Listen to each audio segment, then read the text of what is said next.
नमस्कार दोस्तों, स्वागत है आप सभी का एसएससी अड्डा 24/7 यूट्यूब चैनल पे। चलिए शुरुआत करते हैं आज के जीएस जीके के इस शानदार क्लास की, जिसका मुझे भी रहता है पूरे दिन से इंतजार, क्योंकि ये क्लास होती है उन सभी छात्रों के लिए, चाहे वो तैयारी कर रहे हो ग्रुप डी की, एनटीपीसी की, एलपी की, टेक्नीशियन की, एमटीएस की या फिर सीजीएसएसएल सीजीएल की, सबके लिए है। क्योंकि जीएस जीएस है। एक बार जीएस तैयार, फिर मच गया हाहाकार एग्जाम में। आइए तो डेली की तरह हम लोग उन 25 क्वेश्चंस पे वार करेंगे, प्रहार करेंगे, जो हमारे आपके एग्जाम के लिए सबसे ज्यादा जरूरी और इंपॉर्टेंट बनते हैं। अब मुद्दा कई बार यह भी करता है कि हर क्वेश्चन पे डिटेल बात हो। और एक बात आप याद रखिएगा, मेरे क्लास के जो 25 क्वेश्चन आएंगे, आपको 25 अलग अलग टॉपिक के, कम से कम जीएस के 7 सब्जेक्ट के और प्रीवियस ईयर के आए हुए क्वेश्चन के आधार पे ऑप्शन तक तय होते हैं। इसलिए लग जाते हैं, ठीक है ना, लग जाते हैं।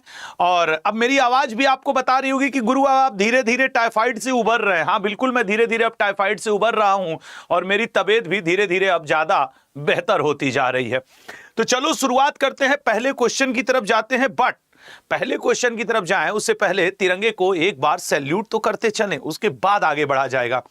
हाँ होता है, कुछ लोग बफरिंग करने लगे। वो बफरिंग की जो प्रॉब्लम है वो थोड़ी सी सुबह शाम में आती है, उसको मैं जानता हूं। वो आपको 5 सेकंड रुकना पड़ता है। तो तुम लोग कूद काट किनारे कर देते हो हमको।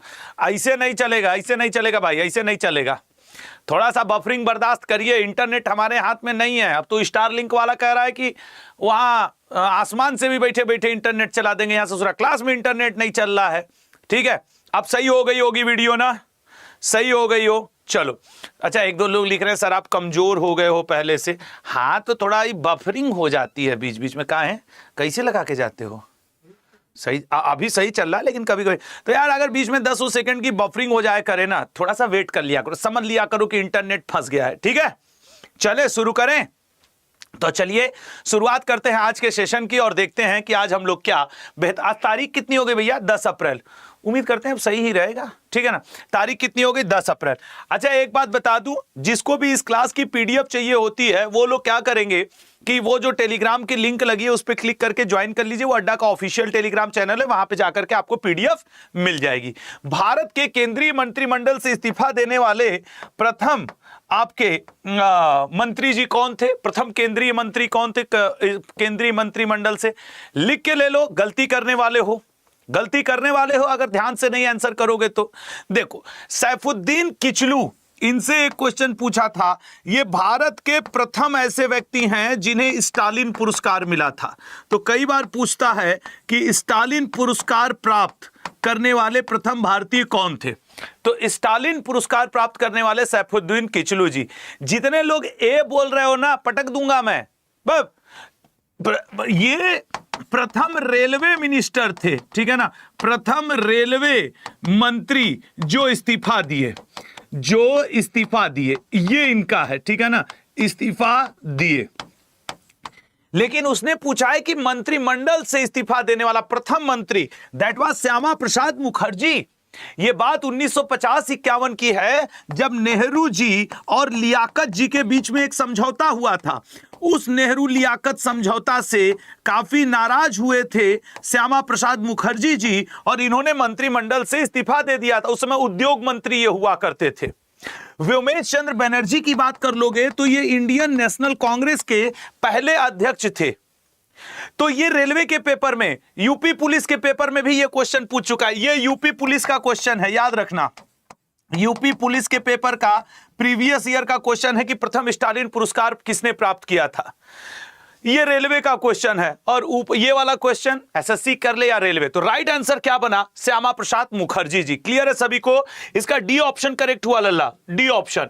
अगले पे आओ, ये डी ऑप्शन करेक्ट है। नेक्स्ट क्या है भाई? डेन्यूब नदी का उद्गम स्थल क्या है? मैं आपको बार बार कह रहा हूं, आप पुलिस की तैयारी करिए, रेलवे की करिए, किसी एग्जाम की करिए, ऐसे क्वेश्चंस वर्ल्ड जियोग्राफी के रहते हैं। जब वो इंडियन जियोग्राफी का आता है तब वो आपसे नदी के किनारे बसे हुए शहर पूछता है या नदियों की सहायक नदी पूछता है। लेकिन जब आप तैयारी करें, वर्ल्ड जियोग्राफी पढ़ते रहें, तो किस नदी का उद्गम स्थल क्या है वो याद करके जाइएगा। ठीक है ना।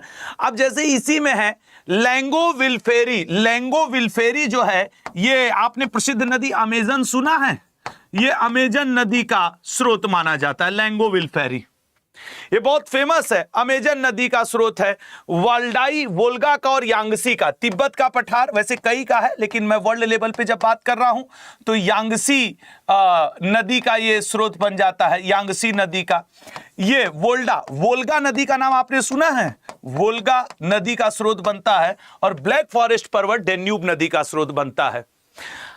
अब इस तरीके के कई क्वेश्चन बन सकते हैं, जैसे म्यांमार इस समय चर्चा में है, म्यांमार का शोक किसे कहते हैं, बंगाल का शोक किस नदी को कहते हैं, बिहार का शोक किस नदी को कहते हैं, बिहार का शोक, असम का शोक किस नदी को कहते हैं। चलो बताओ, इन चारों का आंसर करो कि असम का शोक, म्यांमार का शोक, बंगाल का शोक, बिहार। सर बिहार वाला कोशी सबको याद है, बंगाल वाला दामोदर लगभग याद है, म्यांमार का शोक इरावदी नदी को कहा जाता है, असम का शोक ब्रह्मपुत्र को, और एमपी का लाइफलाइन किसे कहा जाता है, नर्मदा को। इवन दो गुजरात का भी लाइफलाइन किसे कहा जाता है, नर्मदा को। एक यहां पे डिफरेंस, जैसे बंगाल का शोक हमने क्या कहा कि दामोदर नदी है, यही बोला ना दामोदर, लेकिन अगर यही पूछ देता बंगाल का आतंक किसे कहते हैं, ये उत्तर प्रदेश पुलिस बिहार पुलिस दोनों का कॉमन क्वेश्चन है कि बंगाल का आतंक, रेलवे के पेपर में पूछा था बंगाल का शोक, लेकिन बंगाल का आतंक पुलिस के पेपर में पूछा था, वो किसको कहते हैं। हम लोग गांव देहात में एक चीज होता है लल्ला, जलकुंभी, जलकुंभी पता है ना, उसको कहते हैं, जलकुंभी को कहते नहीं, पत्ता उसका बड़ा हरा हरा होता है यार, एकदम मस्त, नदी उद्दी में देखे होगे तुम लोग लल्ला, ठीक है ना, नदी उद्दी में देखे होगे। तो राइट आंसर इसका क्या बना, बी, सी ऑप्शन, ठीक है ना, सी ऑप्शन इसका राइट आंसर बना, ब्लैक फॉरेस्ट पर्वत। अगला, रानी की वाव का चित्र कितने रुपए के नोट पर छपा है। अरे Uttar Pradesh police, Bihar police, NTPC, ALP, group D, GD, MTS, कुछ भी दो, ये क्वेश्चन फिक्स रहता है ऑलमोस्ट। मैं ये नहीं कहता कि हर बार ये हो जाता आएगा, लेकिन अक्सर रहता है। अब चलो जरा बताना शुरू कर, मेरे पास कुछ नोट होंगे, 100 रुपए का नोट है, 100 रुपए के नोट पे क्या बना, रानी की वाव ही बना है, कसम, ये देख लो, नकल मारने के काम में आ गया, व्यवस्था बन गया अपना। सर रानी की वाव हो गया। 50 रुपए के नोट पे क्या बना है, हम्पी, सर ये हम्पी बना है, ठीक है ना, हम्पी। और मेरे पास क्या रुपए का नोट है, 10 रुपए। 10 रुपए के नोट पे तो यार 160 रुपया रखे हैं, उसमें 2 ऑप्शन तो मार दिया हमारा, ऐसे ही एग्जाम में 150 रख के जाना, हम दिख जाए हमको तुरंत ऐसे ऐसे करके हमारे पॉकेट में भर देना, गुरु रख लीजिए, हम रख भी लेंगे, हमको कोई वैसा नहीं है, ठीक है ना। 2000 के नोट पे तो मिशन मंगलयान बना है, मंगलयान, ठीक है ना, 2000। और 200 के नोट पे क्या बना हुआ है सर, वो जो अशोक सांची का स्तूप, ठीक है ना, इस पे क्या बना हुआ है, सांची का स्तूप बना हुआ है। मजा ही आ गया ये वाला क्वेश्चन करके लाल हमको। हमारा तो एक को लिख रहा है सर आपके पास बहुत पैसा है, ससुर 160 रुपया रखे हैं और इसमें से 40 रुपया खर्च हो गया सुबह से, अभी भी 150 और 160 रुपया रखे हैं, आओ मिलो तुमको खाना खिलाते हैं और खुद भी खा लेंगे, इतने में तो जुगाड़ है अपना। तो ये वाला याद रखना थोड़ा सा, ठीक है ना, ये वाला। अच्छा इसमें एक चीज और याद रखो, 20 रुपए का नोट पूछे तो उस पे एलोरा, ठीक है ना, 20 रुपए के नोट पे एलोरा, 10 रुपए के नोट पे कोणार्क सूर्य मंदिर, जो नया वाला आया है उसके ऊपर कोणार्क सूर्य मंदिर का तुमको चित्र मिल जाएगा, ठीक है ना, सूर्य मंदिर का चित्र मिल जाएगा, ये भी याद रखना। तो 20, 10, 50, 200 यही सब है। और 500 रुपए के नोट पे, 500 रुपए के 500 पे लाल किला, ठीक है ना, रेड फोर्ट बना हुआ है, लाल किला बना हुआ है। फिर से एक बार लिख लो ताकि इसका स्क्रीनशॉट रहे, तो तुम लोग को 1 नंबर ही देगा ही देगा।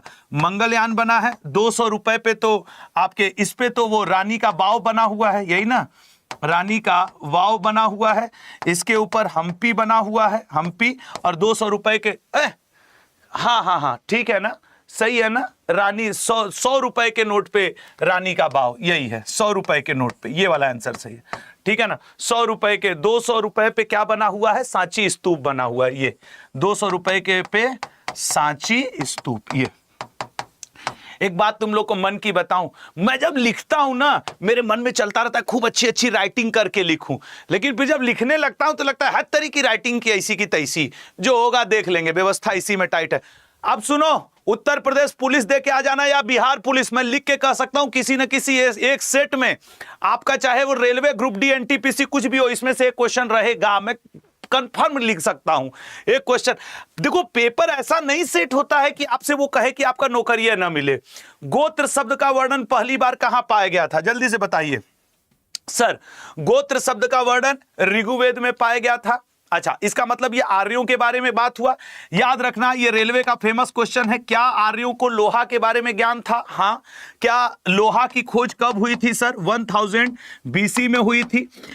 आर्यों के समय संस्कृत इनकी भाषा हुआ करती थी। पॉइंट नंबर 2, आर्यों के समय गोविष्टि शब्द का प्रयोग ये किस लिए करते थे सर? गाय से प्राप्त होने वाले दूध दही को गोविष्टि कहा जाता था। आर्यों के समय आपके चावल को क्या कहते थे? ब्रीही कहते थे। गेहूं को क्या कहते थे? गोधुम कहते थे। और जौ को क्या कहते थे? यौ कहते थे। ये 3 चीजों का पूछता है। श्याम अयस और लोहित अयस, श्याम अयस लोहे को कहा जाता था, ठीक है ना, और तांबे को लोहित अयस कहा जाता था। क्या आर्यों को ऊन का ज्ञान था? हाँ, आर्यों को ऊन का ज्ञान था। आर्यों का प्रिय पशु क्या हुआ करता था सर? आर्यों का प्रिय पशु घोड़ा हुआ करता था। आर्यों का पवित्र पशु क्या हुआ करता था सर? आर्यों का पवित्र पशु गाय हुआ करता था। क्या गाय को किसी और नाम से जाना जाता था? हाँ सर, इसको अघन्या नाम से जाना जाता था। अथर्ववेद को और किस नाम से जानते हैं? याद रखना, अथर्ववेद को ब्रह्मवेद के नाम से भी जानते हैं। अथर्ववेद को लल्ला श्रेष्ठ वेद के नाम से भी जानते हैं, श्रेष्ठ वेद के। ऋग्वेद को देवताओं को प्रसन्न करने के लिए लिखा गया। सामवेद में, अच्छा याद रखना, ये जो सामवेद है ना, ये ऋग्वेद पर आधारित है। ये रेलवे का क्वेश्चन रहा है कि कौन सा वेद, इवन एसएससी का। अब तुम उत्तर प्रदेश पुलिस दोगे तो यूपी जीके या Bihar GK, UP Bihar police दोगे तो बिहार जीके। घुमा फिरा के पूछना यही है, चाहे तुम जो भी कर लो, ठीक है ना, चाहे तुम जो भी कर लो। तो ओवरऑल इस क्वेश्चन का आंसर क्या है? ऋग्वेद। ऋग्वेद के बारे में और थोड़ा सा जान लो। ऋग्वेद में 10 मंडल हैं। ऋग्वेद में 10 मंडल हैं। दूसरा से लेकर के 7वां मंडल को हम लोग किस नाम से जानते हैं? मिश्रित मंडल के नाम से जानते हैं। आपके ओल्ड मंडल के नाम से जानते हैं। 8वां और 9वां, 8th और 9th को हम लोग किस नाम से जानते हैं? मिश्रित मंडल के नाम से जानते हैं। मिश्रित। पहला और 10वां मंडल जो है उसको सबसे न्यू मंडल कहा जाता है या सबसे नया मंडल कहा जाता है। ऋग्वेद में ही आपके किसका वर्णन मिलता है? गायत्री मंत्र का वर्णन मिलता है। गायत्री मंत्र किसको समर्पित है? सवित नामक देवता को समर्पित है। मैं कसम से बताऊं, इतनी सारी इंफॉर्मेशन, और इसमें से आप में से हजारों लोग मुझे देख रहे हो, मैं गारंटी के साथ कह रहा हूं हर क्वेश्चन के रूप में ये आपके सामने आएगा, ठीक है ना। क्वेश्चन के रूप में एक स्टूडेंट हमसे पूछ रहा था कि सर आप पेड बैच में कब से पढ़ाएंगे? लल्ला, पेड बैच मेरा शायद कुछ ही दिन में वो भी अलाइन हो जाएगा, अभी मैंने धीरे धीरे हिम्मत करके 2 क्लास लेनी शुरू कर दी है। कुछ ही दिन में तीसरी चौथी भी लेने लगूंगा। मुझे जैसे पेड क्लास लेने का मतलब मेरी तीसरी चौथी क्लास आ जाएगी, तो मैं उसे भी लेना शुरू कर दूंगा। सीआरपीएफ की स्थापना कब हुई थी बताओ? देखो, इसमें जो सबसे पुराना 1835 असम राइफल्स, ठीक है ना, दुनिया का, भारत का सबसे पुराना असम राइफल्स ये। तो इसका मतलब ये तो हुआ नहीं सर। 1946 में जो होमगार्ड्स हैं, अभी उत्तर प्रदेश में होमगार्ड्स की वैकेंसी आई है शायद, कल कुछ मैं ऐसा देख रहा था, यूपी में होमगार्ड्स की वैकेंसी आने वाली है या शायद आई है। National cadet corps 1948, national cadet corps 1948। बचा क्या? सीआरपीएफ 1939, ठीक है ना, बचा क्या? अब यहां पे जैसे कि वो होता है, क्या कहते हैं, सीआईएसएफ का बताना। एक ये सीआईएसएफ की स्थापना कब हुई? एनएसजी, नेशनल सिक्योरिटी गार्ड की कब हुई? आईटीबीपी, इसकी स्थापना कब हुई? ठीक है ना, आईटीबीपी, एनएसजी या सीआईएसएफ, इन सब का आपको बताना है। मैं आपके कमेंट पे लगातार निगाह बनाए हुआ हूं, जरा चाप के बताओ तो कि किसकी कब स्थापना हुई सर? 1969 ईस्वी में, 1969 में सीआईएसएफ की सेंट्रल इंडस्ट्रियल सिक्योरिटी फोर्स हुआ। नेशनल सिक्योरिटी गार्ड, आपको याद होगा जब इंदिरा गांधी जी का 1983-84 में निधन हो गया था, उस समय के बाद ये बना था एनएसजी। और आईटीबीपी, इंडियन तिब्बत जो आपके पुलिस बल है, उसकी स्थापना कब हुई थी? हम लोगों का चीन के साथ युद्ध हुआ था, पहली बार कब हुआ था? 1962 में। तब कहा गया भैया ये बना दो। अब इसी तरीके से जब हम लोग का पाकिस्तान के साथ युद्ध हुआ था, बीएसएफ, तब हमारे आपके बीएसएफ की स्थापना हो गई थी 1965 में। ये छोटे छोटे क्वेश्चन हैं, लेकिन मैं कसम से कहता हूं ये एग्जाम में रुला मारेंगे, क्योंकि लोगों को याद नहीं रहता ना, और मेरे सेशन का तरीका ही यही होता है कि आपको याद हो जाए। अब ये अलग अलग ईयर के, चाहे उत्तर प्रदेश पुलिस की बात करो, रेलवे, सीएचएसएल पूछा हुआ है, तो फिर ठीक है। राइट आंसर ए ऑप्शन, ठीक है ना, राइट आंसर ए ऑप्शन बनेगा। अगला क्वेश्चन क्या है सर? जय हिंद का नारा किसने दिया? लाइए नारा लगाइए। वैसे आज मैंने आज करेंट अफेयर सुबह 8 बजे की क्लास में मैंने बताया कि मंगल पांडे जी की अभी जयंती मनाई गई थी, कुछ दिन पहले की बात है, मतलब कुछ दिन पहले, अब हो गया 8 अप्रैल को। इनकी 168वीं जयंती मनाई गई है 2025 में। 168वीं जयंती की बात मैं कर रहा हूं। मंगल पांडे जी ने भी एक नारा दिया था, चूंकि ये नारे की बात है, मारो फिरंगी को, और ये मैंने कब पढ़ाया था? आज सुबह 8 बजे करेंट अफेयर की क्लास में था ना, मारो फिरंगी को। सुभाष चंद्र बोस जी की बात करोगे तो भैया दिल्ली चलो, इनका खूब पूछा है, दिल्ली चलो, ये आपसे खूब पूछता है। दयानंद सरस्वती, भारत का कोई भी एग्जाम दे दीजिए, अगर वो आपसे ये ना पूछ दे कि वेदों की ओर लौटो, ठीक है ना, उठा लेना चाहे तुम कोई भी पेपर, वेदों की ओर लौटो, ये लौटो, ये दयानंद सरस्वती जी। जयप्रकाश नारायण ने क्या कहा था? भैया हम क्रांति करेंगे और संपूर्ण क्रांति करेंगे, ये लो, संपूर्ण क्रांति, ये हमने कर दिया संपूर्ण क्रांति। बीचों विनोबा भावे, जय हिंद विनोबा भावे। सच सच बताओ, गलत कियो कि नहीं कई लोग? नहीं, अपना खुद का आंसर देख लो, और अगर ऐसे क्वेश्चन आप गलत करके आ रहे हो तो गड़बड़ है, ठीक है ना? नहीं सर, कैसे गड़बड़ है? नहीं, सही किए हो, ये बेवकूफ बनाने वाली आपको थोड़ी सी बात है। आप सही किए हैं, कोई कंफ्यूजन नहीं होना चाहिए आपको, आप सही किए हैं। जितने लोग डी ऑप्शन मारे हो ना, सही है।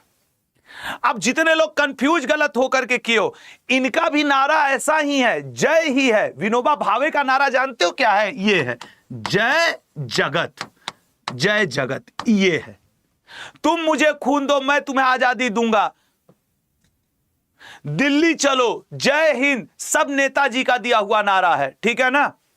और अगर आपका कॉन्फिडेंस इतने से शब्द में हिल जा रहा है, तो रेलवे हो या यूपी पुलिस, एसएससी हो या सीजीएल सीएचएसएल, अभी देने की स्थिति में नहीं हो कि एक बार कोई टीचर कर दिया तो तुम पगला गए, भाग, ऐसे नहीं होगा भाई, ठीक है? तो इसका राइट आंसर सुभाष चंद्र बोस जी ही है लल्ला, ठीक है? अगले क्वेश्चन पे आ जाओ। अगला क्वेश्चन क्या है? आओ भाई, ई का है, रग्बी फुटबॉल में प्रत्येक पक्ष में कितने खिलाड़ी खेलते हैं?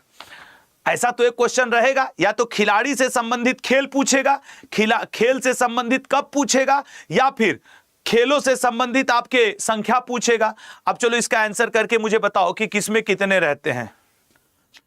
देखो, बैडमिंटन, ठीक है सर, स्क्वैश,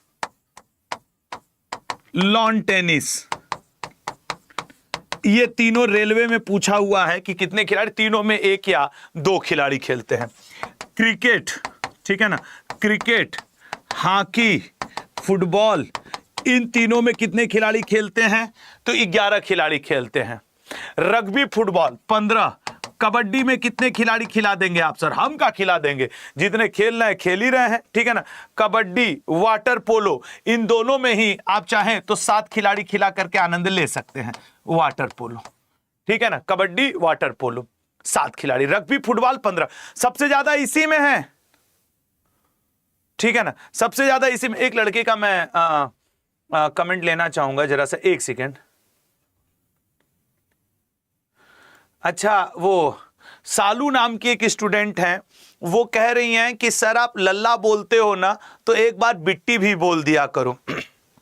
इसका मैं जवाब देना चाहूंगा बिटिया तुम्हें, मैं सिर्फ ये मानता नहीं हूं कि लड़का लड़की एक होते हैं, वो मेरे वाणी में भी झलकता है कि लोगों के लिए बॉय और गर्ल के लिए 2 अलग शब्द बने होंगे कि ये लल्ला है ये बिट्टी है, नहीं, दोनों ही मेरे लल्ला हैं, ठीक है ना? अगर मैं गुरु पद पे हूं तो ये दोनों ही मेरे लल्ला हैं, लल्ला कहने का कतई मतलब नहीं यहां जेंडर से मेरा है, ऐसे की ऐसी जेंडर की ऐसी की तैसी।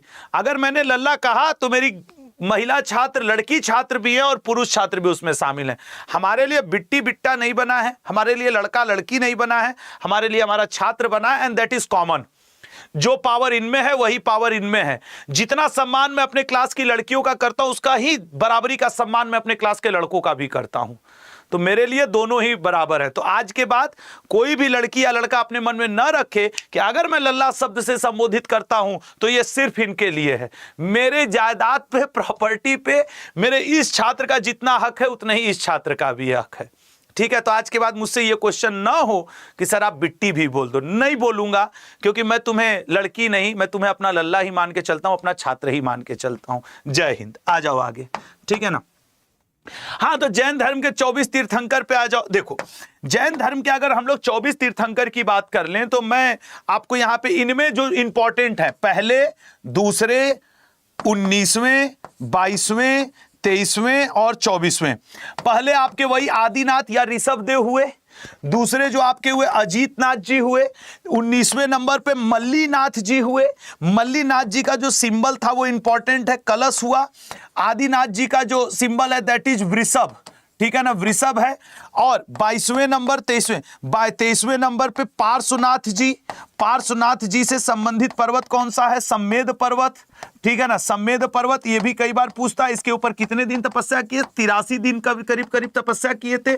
और ज्ञान की जब इन्हें प्राप्ति हुई तो इन्हें पुरुषाद नियम कहा गया। ये रेलवे का क्वेश्चन है कि किस जैन संत को पुरुषाद नियम कहा गया था।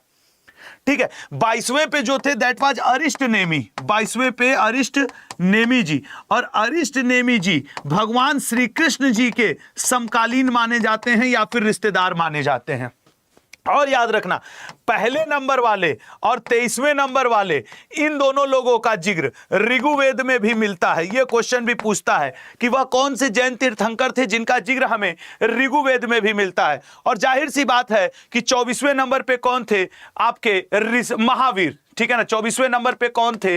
महावीर जी, जिन्हें हम लोग तथागत के नाम, जिन्हें हम लोग किस नाम से जाने? कैवल्य के नाम से जाना गया। इन्हें हम लोग और क्या कहते हैं? कैवल्य कहते हैं सर। इन्हें हम लोग जीन कहते हैं सर। इन्हें हम लोग अहर्त के नाम से भी जानते हैं सर। इन्हें हम लोग निग्रंथ के नाम से भी जानते हैं। ये सारे नाम, और खास करके कैवल्य नाम उत्तर प्रदेश पुलिस में कई बार पूछा है, जीन नाम बिहार पुलिस में पूछा है, और कैवल्य एसएससी और रेलवे का भी फेवरेट रहा है। तो अब एक मेरे मुंह से अभी निकला था तथागत, तुम लोग नोटिस किए थे, फिर वो बात हम खा गए थे। एक्चुअली तथागत किसे कहा गया था ज्ञान प्राप्ति के बाद? That means Mahatma Buddha. महात्मा बुद्ध को लल्ला तथागत कहा गया था। तो दो आपके एग्जाम में नाम ज्यादा पूछते हैं, एक कैवल्य जो महावीर स्वामी जी को कहा गया था। इनकी भाषा क्या थी? प्राकृत। इनकी भाषा क्या थी? प्राकृत। लेकिन इनकी भाषा क्या थी? पाली, ठीक है ना। तो इस तरीके के जो छोटे छोटे क्वेश्चंस है ना, वो मल्टीपल क्वेश्चंस आपके पेपर में रहते हैं, और इसीलिए मेरा एफर्ट होता है कि मैं एक क्वेश्चन में आपको 20 जानकारी दे दूं। कुल मिला जुला करके महावीर स्वामी इसका राइट आंसर है, ठीक है ना। क्वेश्चन आसान था लेकिन डिटेल। अगला क्या है? भारत का राष्ट्रगान सर्वप्रथम किसने गाया था? चलिए बताइए, भारत का राष्ट्रगान देखो सरला देवी ने गाया था। भारत का राष्ट्रगान किसने गाया था? अरे आ जाओ जी, अगला क्वेश्चन। भारत का राष्ट्रगान किसने गाया था? तो सर सरला देवी ने गाया था, ठीक है ना। सरला देवी कब गाई थी ये भी बता दे रहा हूं सर। 1911 ईस्वी में गाई थी। कहां गाई थी सर? कलकत्ता में गाई थी। कलकत्ता में सर, कलकत्ता में इन्होंने तब गाया था जब इंडियन नेशनल कांग्रेस का अधिवेशन चल रहा था, और उस अधिवेशन की अध्यक्षता किसने की थी? पंडित विशन नारायण धर जी ने। विशन नारायण धर जी, ठीक है ना, नारायण धर जी इन्होंने किया था, पंडित विशन नारायण। इसी तरीके से मैडम भीकाजी गामा वो व्यक्ति हैं जिन्होंने 1907 में जर्मनी के स्टुअर्टगार्ड में पहली बार तिरंगा लहराया था। भारतीय क्रांति की प्रसूता, ये कई बार आपसे स्टैटिक में पूछता है कि भारतीय क्रांति की प्रसूता या माता किसे कहा जाता है? माता कहते या फिर प्रसूता कहते, वो किसे कहा जाता है? मैडम भीकाजी गामा को। एक बात और याद रखना, भारतीय क्रांतिकारियों का पितामह किसे कहा जाता है? तो पितामह कहा जाता है श्याम जी कृष्ण वर्मा को, ठीक है ना। यह भी याद रखना, जब माता बता दिए तो पिता भी बता दे, श्याम जी कृष्ण वर्मा जी। श्याम जी, कृष्ण वर्मा जी। और लगे हाथ ये भी बता दूं, आपके लिए एक टेलीग्राम का लिंक पिन है, वो अड्डा का ऑफिशियल टेलीग्राम लिंक है, जहां पे आपको इन सारे क्लास की पीडीएफ मिल जाती है। तो जो लोग ना ज्वाइन किए, 1 सेकंड लगेगा, उस पर क्लिक करके पीडीएफ वो ज्वाइन करके तुरंत आ जाओ, वो फ्री है लल्ला। और मेरे सुबह 8 बजे की करंट अफेयर है आपकी, आपको उस पर मिलेगा, ठीक है ना। और जो लोग चैनल नहीं ज्वाइन किए हो वो ले लेना। एक को देखो, एमडी फिरोज आलम, मोहम्मद फिरोज आलम नाम का लड़का लिख रहा है, सर 9 क्वेश्चन पे ही अभी आप आए, ईमानदारी से बता देना, क्या मैं अभी तक 9 क्वेश्चन पढ़ाया हूं या फिर आज आर या पार? तुम फिरोज आलम, तुम गलत आदमी से पंगा ले लिए दोस्त इस मैटर में, क्वेश्चन के मैटर में। अगर सच सच तुम लोग बताना, अगर मैंने 9 क्वेश्चन पढ़ाया है तो क्या मिनिमम एक क्वेश्चन में 5 इंफॉर्मेशन नहीं दी है? क्या मैंने 45 क्वेश्चन के बराबर आपको नहीं पढ़ा दिया है इन अगले इस 25 मिनट में? ईमानदारी से बताओ, अगर मैं पढ़ाया हूं तो इस मोहम्मद आलम को यह जवाब मिलना चाहिए कि हां सर आप 45 पढ़ा चुके हैं। वो नया नया क्लास में जुड़ा होगा, इसलिए उसको समझ में नहीं आया कि आप एक क्वेश्चन में कितनी जानकारी देते हो। कहो आलम साहब, अब फिरोज साहब देखो यार, ये ना अब गलत करते हो तुम लोग, साला पूरी जान लगा दो, उसके बाद भी बोलते हैं 9 क्वेश्चन पढ़ाया, आम का अचार, तो क्या यहां अचार डाल रहे हो? ईमानदारी से पढ़ाता हूं, डंके के चोट पे कहता हूं, पढ़ना पढ़ो, नहीं जाके घर पे बैठो अपना किसी और शिक्षक से पढ़ लो। अच्छे शिक्षकों की कमी नहीं है, यूट्यूब पे बहुत अच्छे शिक्षक हैं और ऑफलाइन में भी बहुत सारे हैं। बस नालायक कहीं का, दिमाग डिस्टर्ब कर दिया। इतना एनर्जी से पढ़ाओ, मन लगा के पढ़ाओ, ससुराल कर रहा है, 9 ठो पढ़ा है बस, ठीक है। संविधान सभा में कुल कितनी महिलाएं थी? सोच समझ के बताना। ये क्वेश्चन फिक्स टाइप करता है और ये आसान है यार, इसलिए इसमें मैं नहीं बोलने जाऊंगा। सर टोटल 15 महिलाएं हुआ करती थी संविधान सभा में, ठीक है ना। संविधान सभा में टोटल 15 महिलाएं ही हुआ करती थी और वही लगभग ऑलमोस्ट हर बार घुमा फिरा करके किसी न किसी तरीके से आपसे पूछता रहता है। चलो अगले क्वेश्चन पे आते हैं।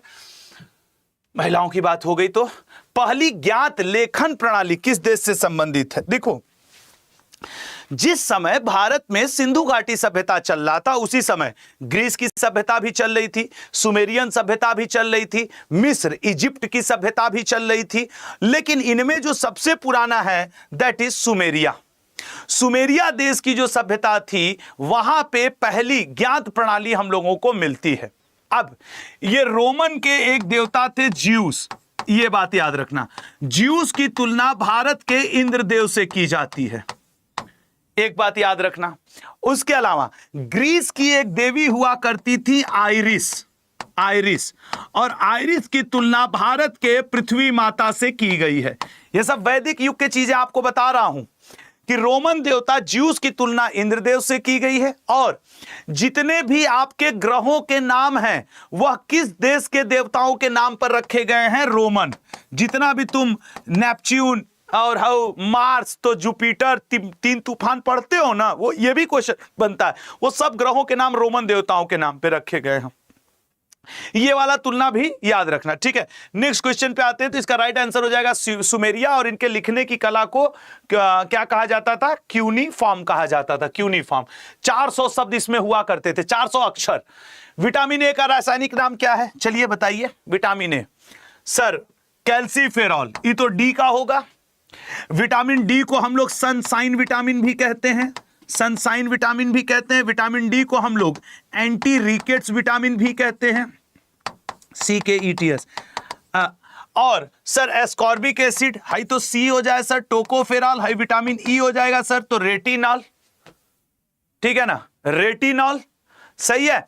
अच्छा, किसको किसको लगता है कि सर विटामिन ओपोटामिन के ऊपर अब साइंस का 10 मिनट्स हो? मैं अभी बता दे रहा हूं, कल सुबह 8 बजे तो करेंट अफेयर पढ़ाऊंगा, लेकिन 8:40 पे मैं सुबह में अब 10 मिनट शो किया करूंगा।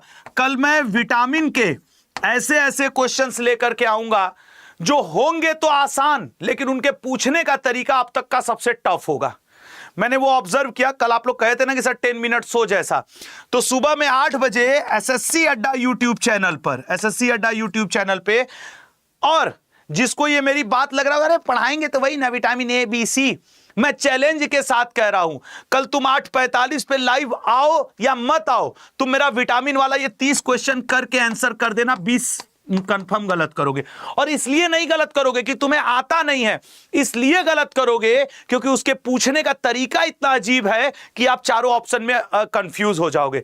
नहीं, हमको भी पता है ए, डी, ई, के, बी, सी, इस विटामिन में तुम कभी फंसते नहीं हो, लेकिन जब मैंने विटामिन पे 10 मिनट सो लिया हूं, लेकिन कल जब मैं 11 अप्रैल को सुबह में लूंगा, तुम देख लेना नहीं कर पाओगे, ये मेरा वादा है।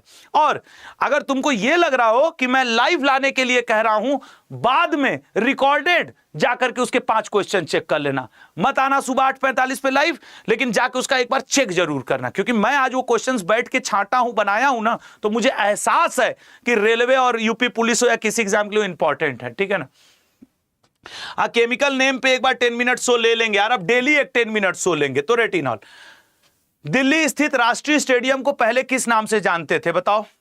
दिल्ली स्थित राष्ट्रीय स्टेडियम को, अभी तो दिल्ली में राष्ट्रीय स्टेडियम कौन सा है, इरविन। दिल्ली स्थित राष्ट्रीय स्टेडियम को इरविन नाम से जानते थे। इरविन भारत का वायसराय था। ये 1926 से लेकर के 1931 में भारत में रहा है। इसके ही और गांधी जी के बीच में दिल्ली पैक्ट या दिल्ली समझौता हुआ था लल्ला। ये दिल्ली समझौता 1931 में हुआ था। प्रथम गोलमेज सम्मेलन मतलब राउंड टेबल कॉन्फ्रेंस और द्वितीय गोलमेज सम्मेलन सेकेंड राउंड टेबल कॉन्फ्रेंस, ये दोनों इसी के समय हुआ था। ठीक है ना, दोनों इसी व्यक्ति के समय हुआ था। नमक आंदोलन इरविन के समय ही हुआ था। सिविल डिसोबीडियंस मूवमेंट इरविन के ही समय हुआ था।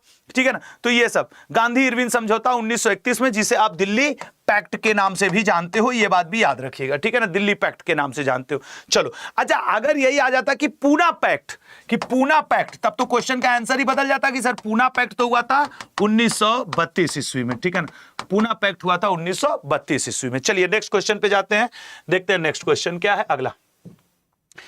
विक्रमादित्य की उपाधि सर्वप्रथम किस शासक ने धारण की थी।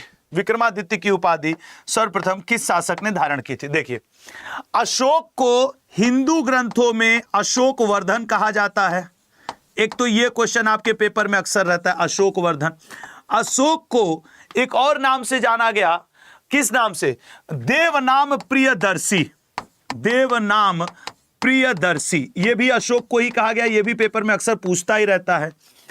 चंद्रगुप्त प्रथम को, इनको किस नाम से जाना गया, इनको महाराजा धीराज के नाम से जाना गया, धीराज। और इनको रियल फाउंडर कहा गया, रियल फाउंडर। ठीक है ना, वास्तविक संस्थापक कहा गया ऑफ गुप्त डायनेस्टी, गुप्त डायनेस्टी। समुद्रगुप्त, समुद्रगुप्त को सर लिच्छवी दौहित्री कहा गया। अब देखो, तुम में से कई लोगों को ये याद भी होगा, इसका ये थोड़ी मतलब है कि मैं बोल दिया तो दोहरा नहीं लोगे। लिच्छवी दौहित्री भी कहा गया, इसको सर कविराज भी कहा गया, जो ये थोड़ा सा ज्यादा आता है। ठीक है, king of two ocean. Vikramaditya की उपाधि चंद्रगुप्त द्वितीय को दी गई, और चंद्रगुप्त द्वितीय को सिर्फ विक्रमादित्य ही नहीं, इसको देवराज भी कहा गया है, इस व्यक्ति को देवगुप्त भी कहा गया है, इस व्यक्ति को देवश्री भी कहा गया है, देवराज, देवगुप्त, देवश्री। और याद रखना, इतिहास में कोई भी विक्रमादित्य नाम का राजा नहीं हुआ, इट इज अ उपाधि। इतिहास में 14 ऐसे शासक हुए हैं जिन्होंने विक्रमादित्य की उपाधि ली है, और 14वां शासक जो था उसका नाम था हेमू। और जो पहला विक्रमादित्य था दैट वाज चंद्रगुप्त द्वितीय। ठीक है ना, दैट वाज चंद्रगुप्त द्वितीय। तो ये बात ठीक है ना। एक सरिता देवी लिख रही है, सर टेलीग्राम का कोड क्या है। टेलीग्राम चैनल जो अड्डा का ऑफिशियल है, जहां मेरे हर क्लास की आपको पीडीएफ मिलती है, उसका लिंक वो लगा हुआ, आप क्लिक करके कर लो। नहीं, पीले रंग से देखो चैट बॉक्स में लिखा है टेलीग्राम लिंक, सफेद पट्टी पे पीले रंग के बगल में, उस पर क्लिक करोगी बेटा, ऑटोमेटिक मेरे टेलीग्राम ग्रुप से जुड़ जाओगी। ठीक है ना। हाँ, और चूंकि वो ऑफिशियल है इसलिए मैं बोल भी पाता हूं, मेरा अपना कोई पर्सनल नहीं है, मैं उसी में हूं। ठीक है ना, वही टेलीग्राम ग्रुप है मेरा, कोई अपना पर्सनल प्लेटफॉर्म है या नहीं है कि मैं किसी से कुछ बात करूं, कोई जरूरत भी नहीं है। राष्ट्रमंडल खेलों में कितने देशों के खिलाड़ी भाग लेते हैं।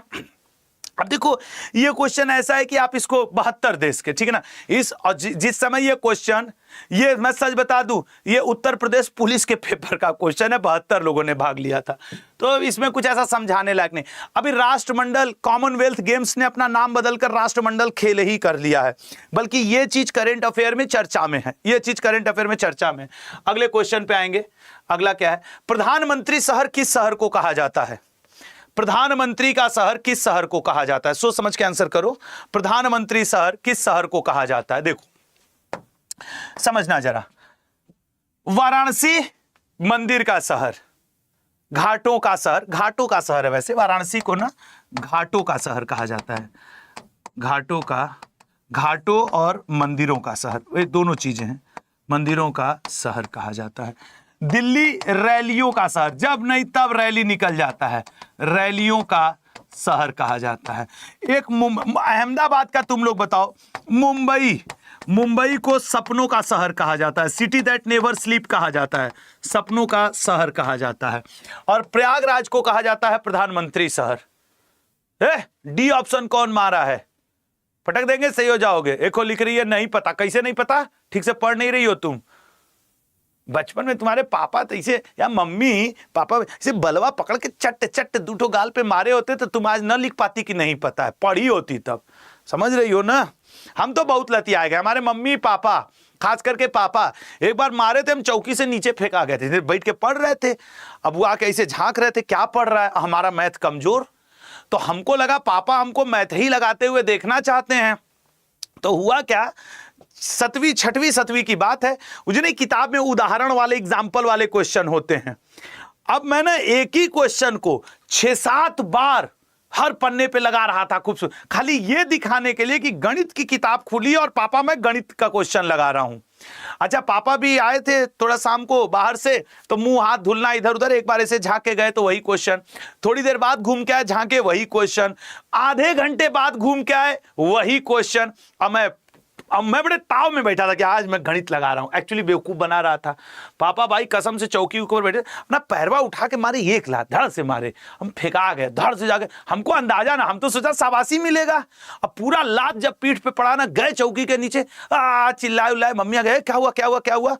बोले कितना बेवकूफ बना रहा है, मैथ की किताब खोल लिया, एक सवालवा को 7 बार छाप दिया है। हम कहीं पकड़ में आ गए क्या? फिर भी हमने वही दबंगई वाली मुस्कान ऐसे करके, नहीं ये समझ में नहीं आ रहा था। तो हम सोचे कि इसको जितनी बार लिखेंगे उतनी बार समझ में आएगा, ऐसे करके अपना बेइज्जती बचाए थे। क्योंकि उस दिन मेरी मौसी भी आई हुई थी घर, तो अब मौसी के सामने लात पड़ा है, तो हमको तो पापा को ना गलत साबित करना था। तो हम बोले नहीं नहीं आप समझेंगे नहीं, ये वाला क्वेश्चन हमको समझ में नहीं। अब पापा इस समय अगर मेरे सुन रहे हो, और मैं आने वाला हूं 20 तारीख को बनारस, कहेंगे ससुरे बहुत नालायक थे तुम। अब पापा को बाद में गिल्ट फील हो गया कि ससुरा गलत मार दिए क्या इसको। और रात में भोर में 4 बजे उठा देते थे। अब उस समय आदमी एक आध बार उठ के सो रहा है, सो नहीं रहे हैं, दोहरा रहे हैं। इस प्रजाति के हम लोग इंसान हुए, समझ रहे हो ना? इस प्रजाति के हम लोग इंसान हुए हैं, दोहरा रहे हैं वाले से। क्या कोई यार, क्या चाय में बिस्कुट डूबते हुए बचा के खा लेने वाले हम भारतीय लोग किसी के पकड़ में आएंगे? अगला क्वेश्चन क्या है? विटामिन के का रासायनिक नाम क्या है? बताइएगा। विटामिन के का रासायनिक नाम क्या है? सोच समझ के बताना लल्ला। विटामिन के का रासायनिक नाम। सर आइए चलिए इसके ऊपर चर्चा करते हैं। सर देखिए, बहुत खतरनाक बात है कि थायमीन तो होगा नहीं सर, इसको बी पे ले जाइए, B1 कर लीजिए। टोकोफेराल गुरु हो ही नहीं सकता, ई हमको रटा बैठा है। कैल्सीफेराल ऐसी की तैसी, तब फिर विटामिन डी का क्या होगा? तो सर बचा क्या? फाइलोक्विनोन। आनंद लीजिए, रक्त का थक्का, क्लॉटिंग ऑफ ब्लड, आनंद लेते हुए आगे बढ़ जाइए। तो सर इसका ये सही हो गया, ठीक है ना? तो कौन सा सही हो गया भैया? बी सही होगा। अगला क्वेश्चन, भारत का प्रथम ज्योतिर्लिंग कौन सा है? ओम नमः शिवाय, ओम नमः शिवाय। गलत ना हो पाए किसी का। चलिए आगे बढ़िए। अब वही भी कुछ लिख रहे हैं, टेलीग्राम का लिंक क्या है? औकान लगा हुआ है टेलीग्राम का लिंक जी, ज्वाइन कर लो टेलीग्राम। चैट बॉक्स में नहीं लगा है टेलीग्राम का लिंक। भारत का प्रथम ज्योतिर्लिंग कौन सा था? सर देखिए, भारत के प्रथम ज्योतिर्लिंग की संज्ञा दी गई है प्रभु सोमनाथ जी को। विश्वनाथ जी वाराणसी में है, केदारनाथ जी उत्तराखंड पहुंच जाइए, वैद्यनाथ जी झारखंड पहुंच जाइए। 12 ज्योतिर्लिंगों की संख्या है और उनमें से सोमनाथ जी को अति प्राचीन और प्रथम ज्योतिर्लिंग की संज्ञा दी गई है। मतलब हो जाए एक बार ओम नमः शिवाय। अगले पॉइंट पे आते हैं। अगला पॉइंट, भारत के प्रथम जनगणना आयुक्त कौन थे? सोच समझ के आंसर करना कि जनगणना आयुक्त कौन थे। वहां पे वो ले लो यार, दे दो मुझे। भारत के प्रथम जनगणना आयुक्त कौन थे? सोच समझ के बताना। ई वाला तो कई लोग गलत करने वाले, मैं लिख के दे रहा हूं। कहाँ इस पे भारत के प्रथम जनगणना आयुक्त मेयो, नहीं सर, इसके समय पहली बार अनियमित जनगणना हुई थी। रिपन, इसके समय 1881 में पहली बार नियमित जनगणना हुई थी। सीएम चंद्रमौली, नहीं सर, इधर आ जाओ, ये थे सर आपके कौन, WC प्लॉडेन। और प्रयागराज में पहली जनगणना कराई गई थी। उत्तर प्रदेश के प्रयागराज में ही 1921 में पहली बार सिविल सर्विसेज का सेंटर पड़ा था। यह भी क्वेश्चन पूछता है कि उससे पहले लंदन में एग्जाम होता था कि सिविल सर्विसेज का पहली बार सेंटर कहां पड़ा था, प्रयागराज, ठीक है ना। तो ये हो गया भैया इसका आंसर। अब प्रयागराज को ही प्रधानमंत्रियों का शहर कहा जाता है। भारत का जनसंख्या घनत्व कितना है, सोच समझ के बताओ। जनसंख्या घनत्व ये 2011 के अनुसार है, ठीक है ना, ये 2011 के जनसंख्या के अनुसार है। बताओ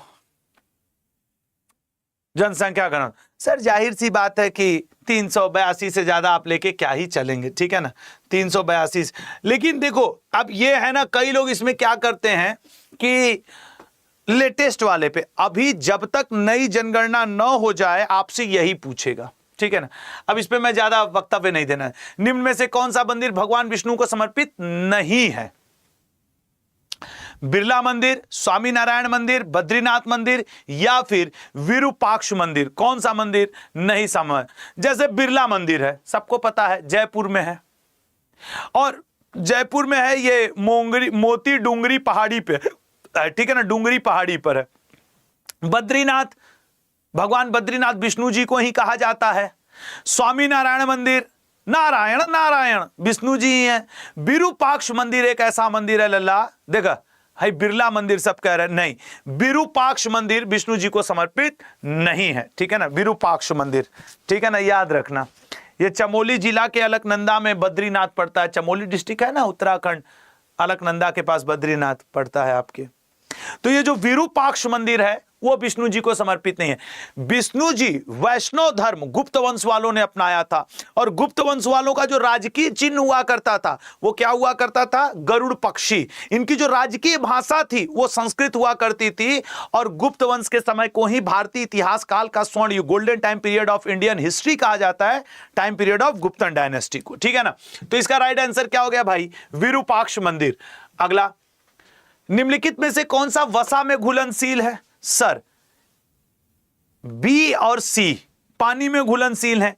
ADEK किस में घुलनशील है? वसा में। तो राइट आंसर क्या हो जाएगा आपके? C option. अगला, निम्न में से कौन सा मंदिर नीलांचल पहाड़ी पर स्थित है? बताओ भाई, जितने लोग कम से कम यहां मौजूद हो, अगर ये लग रहा हो कि एनर्जी के साथ पढ़ा रहा हूं आपको समझाने, तो चैनल तो सब्सक्राइब कर लिया करो यार, चैनल तो प्लीज सब्सक्राइब कर लिया करो कि जब तक आपका सिलेक्शन ना हो जुड़े रहो, उसके बाद फिर हटा देना, जब मन हो तब हटा देना, कोई दिक्कत नहीं है।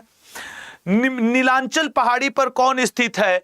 और मैं लिख के दे रहा हूं, ये आपके पेपर में आने की संभावना है। कामाख्या मंदिर। कामाख्या मंदिर। ये जो दिलवाड़ा मंदिर है ये तो सबको याद है ना, माउंट आबू राजस्थान। वैष्णो देवी मंदिर त्रिकुट पहाड़ियों पर स्थित है। कौन से? लिख दे रहा हूं, ये त्रिकुट या त्रिकुटा पहाड़ी पर स्थित है। दिलवाड़ा जैन मंदिर माउंट आबू पर स्थित है, माउंट आबू पर्वत पर स्थित है, और नीलांचल पहाड़ी पे कामाख्या मंदिर स्थित है। मैं कसम से कह रहा हूं, अभी तुम हमसे पढ़ रहे हो ना, लग रहा है ठीक है आसान है, ऐसे ऐसे क्वेश्चन, यही क्वेश्चन न रुला दिए तुमको एग्जाम हॉल में, और तुम ना कहे कि क्या पढ़ के आए थे, क्या करके जा रहे हैं, तो नाम बदल दूंगा। इसलिए जो लोग मुझे बाद में सुनते हो ना, लाइव आकर के पढ़ने की कोशिश किया करो। बाद में सुनने वालों, अब वो समय गया, अब मेरा टाइफाइड अब धीरे धीरे ठीक हो गया, अब हम चापे हैं माहौल। चूलिया जलप्रपात किस राज्य में स्थित है? चूलिया, देखो एक पूछता है, अभी पिछली बार जब MTS का पेपर हुआ था और उत्तर प्रदेश पुलिस में भी चित्रकूट जलप्रपात खूब पूछा था। चित्रकूट, तो चित्रकूट जलप्रपात छत्तीसगढ़ में, कहां पे? इंद्रावती नगर पे। कर्नाटक में कुंचिकल, ये खूब पूछता है, एक तो जोग खूब पूछता है और एक कुंचिकल, कुंचिकल जलप्रपात, ये थोड़ा सा ज्यादा ही पूछ देता है। कपिलधारा, चचाई और धुआंधार, यहां के 3 आपके पेपर में आता है। कपिलधारा, चचाई, मध्य प्रदेश में भी 8000 वैकेंसी आ रही है ना, वो MP पुलिस की, और वो कौन सा एक और धारा है यार, धुआंधार, धुआंधार। ये तीनों कहां पड़ता है? मध्य प्रदेश। तो सर चूलिया जलप्रपात कहां पड़ गया? राजस्थान में। चूलिया जलप्रपात कहां पड़ गया लल्ला? राजस्थान में पड़ गया, ठीक है ना। तो ये याद रखेंगे। 24 क्वेश्चन हो गए। और ये एक क्वेश्चन और आइए, ये क्या है? स्कर्वी रोग से बचने के लिए कौन सी विटामिन जरूरी है? अच्छा, अभी भी कह रहा हूं, जितने लोग नए हो वो टेलीग्राम का लिंक लगा हुआ है, उसको ज्वाइन कर लो। वो अड्डा का ऑफिशियल टेलीग्राम लिंक है, जहां आपको मेरे क्लास की पीडीएफ मिल जाती है। आपके चैट बॉक्स में देखो पिन है। स्कर्वी रोग से बचने के लिए कौन सा विटामिन जरूरी है? सर स्कर्वी से बचने के लिए बच्चा जान रहा है सर कि अगर किसी को स्कर्वी है तो इसका मतलब है विटामिन सी की कमी है, नाइट ब्लाइंडनेस है तो ए की कमी है, रिकेट्स या ऑस्टियोमलेसिया है तो डी की कमी है, रक्त का थक्का नहीं जम पा रहा है तो के की कमी है, 3 से 4 मिनट आइडल टाइम होता है रक्त के थक्का जमने का, ठीक है ना वो। अच्छा, आप लोगों को याद है ना कि रेलवे की, आप जितने लोग भी रेलवे एनटीपीसी ग्रुप डी या सीजीएल सीएचएसएल की तैयारी कर रहे हो लल्ला, याद रखना एसएससी अड्डा के ऊपर 12 तारीख को, यहां पे 12 अप्रैल शाम 7 बजे, मतलब आज आप 10 अप्रैल पे खड़े हो एसएससी अड्डा यूट्यूब चैनल पे, 12 अप्रैल शाम 7 बजे आपके लिए ग्रुप डी एनटीपीसी एएलपी की एक बहुत ही दिग्गज राइटर की बुक लॉन्च होने जा रही है। मैं रोज आपको बता रहा हूं, वो मेरी लिखी हुई बुक नहीं है, मेरी अपडेट की हुई बुक है। और उस बुक में आपको, चाहे आप रेलवे का कोई एग्जाम, टेक्नीशियन दे दो, एएलपी दे दो, ग्रुप डी दे दो, इवन जो जूनियर इंजीनियर, स्ट्रिक्टली वो भारत की सबसे अच्छी बुक थी जो उन सर ने लिखी थी। और मेरा सौभाग्य कि वो मान गए कि ठीक है आप अड्डा प्लेटफॉर्म से उसको लॉन्च करिए, लेकिन अपडेट कर लीजिए, क्योंकि उसमें कुछ स्टैटिक के पोर्शन, कुछ साइंस के पोर्शन मिसिंग थे। और वो पहली ऐसी बुक है जो पूरा चार्ट के फॉर्म में है, कंप्लीटली चार्ट के फॉर्म में वो बुक है, हर टॉपिक को कवर करती हुई। और मैं ये भी कह रहा हूं कि जब ये बुक लॉन्च होगी 12 तारीख को, कोई भी एसएससी की तैयारी करने वाला या बिहार पुलिस या यूपी पुलिस के लिए वो किताब मत खरीदना, नहीं पैसा नुकसान जाएगा। अगर आप रेलवे की किसी एग्जाम की तैयारी कर रहे हैं तो ये बुक ले लीजिएगा, ठीक है ना। बस आज बस इतना ही रहा आज के लिए, और बस थैंक यू सो मच। अपना और अपनों का ध्यान दीजिएगा, फिर आपसे मुलाकात होगी। और ये 12 तारीख को है, शाम 7 बजे जुड़ना जरूर है, ठीक है ना। जय हिंद, जय भारत। अरे यार इसका रेट ना बहुत कम रखेंगे, विश्वास कर लो, बहुत कम रेट रहेगा, ये भरोसा। और यार रेट रखना मेरे हाथ में नहीं है, मैं यहां प्राइवेट जॉब करता हूं, ठीक है ना। लेकिन फिर भी डंके के चोट पे कह रहा हूं कि रेट तो कम करवा ही लूंगा, ठीक है ना, रेट कम रहेगा। और उस दिन मैं उन टीचर से भी कोशिश करूंगा, मैंने सर से रिक्वेस्ट किया है कि वो भी आ जाएं जो इस बुक के राइटर हैं एक्चुअल में, बट वो आना नहीं चाहते, ऑफलाइन पढ़ाते हैं, बहुत शर्मीले, एज भी उनकी अब करीब 75-80 साल हो गई है, तो मैं बहुत ज़्यादा उनसे रिक्वेस्ट नहीं कर पाऊंगा कि सर आप आओ, लेकिन अब उनका आशीर्वाद है तो है, ठीक है ना। और अच्छी चीज किसी भी टीचर की हो, किसी भी लेखक की हो यार, उसका सम्मान होना चाहिए। मैं काहे के लिए कहूं कि ये किताब हम लाए हैं मार्केट में, खाक लाए हैं आप मार्केट में, हमने अपडेट किया है पवन सर के साथ मिलकर के, जो 12 तारीख। और भरोसा रखना, एक लड़का लिख रहा है सर अंडर 200 रखना, मैं लिख दे रहा हूं लल्ला, 200 नहीं, उससे भी बहुत कम में ये किताब रहेगी। लेकिन हां, अगर आप SSC, UP police, MP police, Bihar SSC या कोई स्टेट का एग्जाम की तैयारी कर रहे हो तो ये किताब मत लेना। ये सिर्फ रेलवे वालों के लिए है जो ग्रुप डी, एनटीपीसी, एएलपी या टेक्नीशियन की तैयारी कर रहे हैं, ये मैं बहुत पहले से कर रहा हूं, ठीक है ना। तो जय हिंद, जय भारत। अपना और अपनों का ध्यान दीजिएगा। जय हिंद, जय भारत।